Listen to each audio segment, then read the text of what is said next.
It is the year of our Lord 2023, and we have two Spider-Man books starring Peter Parker. One book has been met with mixed receptions, and the other has been met with fan backlash. The Spider books have clearly got their work cut out for them, so what exactly is the problem here? When Spider-Man was originally written, he was a teenage loser chasing someone out of his league, and his super identity was eating into his personal life. This is the core of his character. He's a regular, everyday guy who struggles to balance his relationships, his superheroics, and his career. This is why he has endured as a character despite leaving high school and college. The problem is that he's become stagnant in all three. Then we can also throw in bad writing. It's often a meme that the Parker luck will prevent him from being successful, but Marvel treats this observation as if it was a mandate. He's not allowed to progress beyond the struggling everyman. Before someone says Peter was the CEO of Parker Industries, I'll remind you, he did not start Parker Industries, nor did he earn his PhD. Those were both created under Dr. Octopus during his stint as Superior Spider-Man, and both were lost under Peter's watch. If anything, he ran this company Ock gave him into the ground.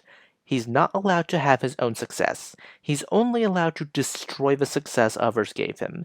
If you want my opinion on CEO Peter, well, here it is. I would have liked if he had done it on his own. He didn't make a company using his own merits, or he didn't have a stint of luck and his own intelligence to take advantage of that opportunity. He took someone else's company and ran it into the ground. Granted, it was a deliberate ploy, but still, it means that Peter only destroyed the successes and not made them. Okay, so what about his relationships? Surely there can be something good on the romantic end. Even before the Wells run, let's not act like his relationship with MJ was any better. Post OMD, Marvel took shots in the dark with relationships, writers, and plots. Spider-Man was teased with characters like Carly Cooper, Michelle Gonzalez, and even Carol Danvers. I probably enjoyed this relationship more than I did Carly, Michelle, or Nora. Marvel hesitates to give Peter a serious romantic relationship, they just like to tease.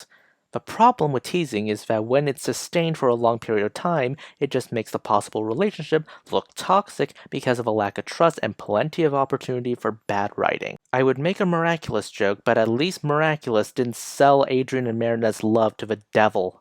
What about superheroics? This is a superhero comic, so those should have evolved to be better, right? It seems like the Parker luck is forcing us to backslide in terms of storytelling quality. Wells wrote Spider-Man like a pathetic loser during the Scribbleman saga. Hell, he's so pathetic that he went to Norman freaking Osborn to deal with his regular rogues gallery like Tombstone and Shocker. Spencer's run had the Kindred storyline drag out with lukewarm consequences, but in the grand scheme of things, the biggest problem is how generic the back-to-basics storyline of all Spencer's run was. Slott's run, I'll give him that he changed Peter's dynamic with the introduction of more spider characters such as like Silk, though even Slott says Silk is better written under other authors. And bringing back Ben Reilly from the dead. However, Slott's ideas are better than what actually happens in the run, which is a mix of dubious characterization and execution. It feels like Marvel is taking shots in the dark between playing it safe and doing something new. However, this shot in the dark method of writing has always left us in the same place, a vicious cycle where Peter feels like he's fated to go from great to pathetic with stuff falling into and out of his hands. What Spider-Man needs is for his actions to reap some sensible consequences. Marvel wants Peter to become the CEO of a Fortune 500 company, fine by me. But have Peter establish it, not some villain possessing his body because only a villain can get anything done. Marvel wants to kill off a character in a storyline, then put some effort into actually developing the character's presence in that book rather than falling back on cheap shock tactics.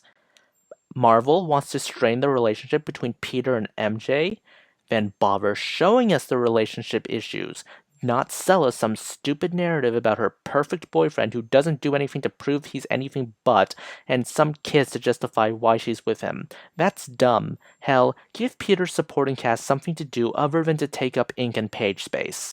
Think the storylines you want for Peter through. Don't take shots in the dark realizing you can just backtrack when you can't. Peter has been Spider-Man since he was 15 years old in universe. He's close to 30 now. For all of his talk about power and responsibility, Peter is unwilling to take responsibility for his jobs, his relationships, or his heroics. It's time he actually does.